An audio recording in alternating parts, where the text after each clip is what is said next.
Welcome back to the channel, everyone. Call of Duty Black Ops Cold War has been officially announced, and I'm going to tell you everything you need to know about the Warzone Know Your History event, as well as talk about the different versions of the game available, and we're starting right now.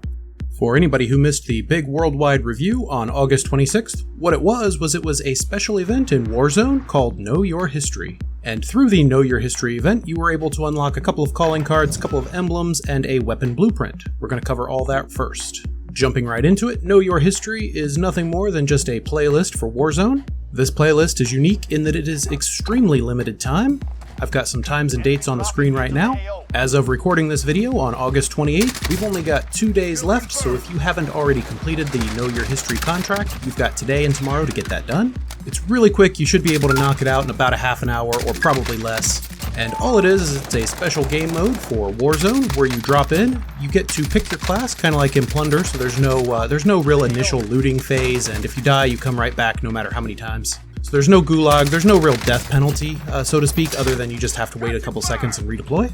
Once you select the Know Your History playlist, it's going to put you in a squads team, so that's a group of 4 people, and your group of 4 people is going to have 15 minutes to complete 4 objectives, and they're pretty easy. Our team finished it with lots of time left over, so I'm pretty sure just about anyone who tries should be able to complete this no problem. There are 4 steps in the challenge, and the first step is collect the map codes. Step number 2 is secure the key, then you've got to crack the map code, and finally wield the weapon. Step 1, collect the map codes, is pretty easy. You just have to find 5 map codes. Map codes drop from enemies that die, so all you need to do is kill some people, loot them, and you should finish this first step very quickly. The second step is probably going to require a vehicle, at least it did for our team, and it's called Secure the Key.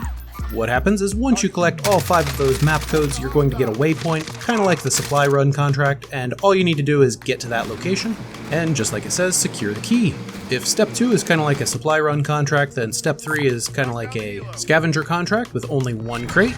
You're going to be given the location of a crate, you just need to go loot that, and you're going to get the map code. Step 4 is kind of like a combination of the 2 previous steps. What's going to happen is you're going to get a location marked on your HUD, you need to travel there. We took a chopper, you can take whatever vehicle you want, or just run. And all you need to do is search around in that area until you find the asset. And the asset, you can see them on the screen right now, should be pretty familiar to most of you.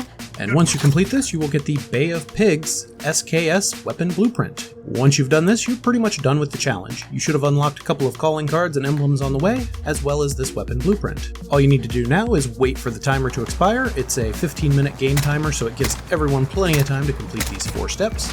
Once that timer expires, you're going to be stripped of your weapons, respawned, and have to run to the stadium where you can view the in-game trailer. Once the trailer's over, the event's pretty much done for you, then you can go back to playing regular Call of Duty. You can also replay it if you really want to, but I'm not aware of any additional rewards if you play through it more than once. If you do play through it more than once and you get something out of it, then just let me know in the comments down below.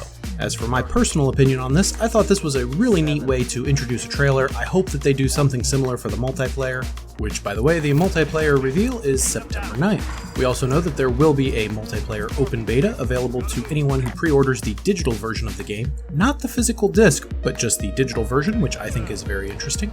And that's a pretty good segue into the next section of this video, which is going to talk about the different versions that are going to be available. For PS4 and Xbox One, you have the standard physical disc, which is going to be around $60, which is pretty normal for games these days. If you want the PS5 or Xbox Series X version of the game, that's going to be around $70, which rumor has it that's going to be the new price point for AAA games going forward on next-gen consoles. There's also the Ultimate version of the game, which is right around $90 for all platforms, and includes the cross-gen upgrade. There has been a lot of confusion about the cross-gen upgrade out on Twitter, which, by the way, you can follow me on Twitter if you want. So the way the cross-gen compatibility is going to work is, yes, it's going to cost you extra. It's going to be a $10 upcharge if you purchase the PS4 or Xbox One version of the game and you want to play it on PlayStation 5 or Xbox Series X. Note that you have to stay within the same console family, so if you have a PS4, for instance, you cannot go to an Xbox Series X with the $10 cross-gen upgrade. You're going to have to buy a new copy of the game for that. And one other thing really interesting is that if you have the physical disc for the PS4, then you're going to need to buy the standard version of the PS5, which includes a disc slot, because that physical disc is going to have to be in the PS5 system in order to play. Call of Duty Black Ops Cold War is currently scheduled to be released worldwide on Friday, November 13th on PS4, Xbox One, and PC, with upgraded console versions to follow when those consoles are released. I still don't have official pricing or release dates for the next-gen consoles, but expect them to come out by the end of the year. And if you're interested in getting the best Call of Duty Black Ops Cold War tips, tricks, and tactics when the game releases on November 13th, be sure to subscribe to my channel so you don't miss out on my future content. Drop a like for this video if you enjoyed it, and as always, thank you very much for watching.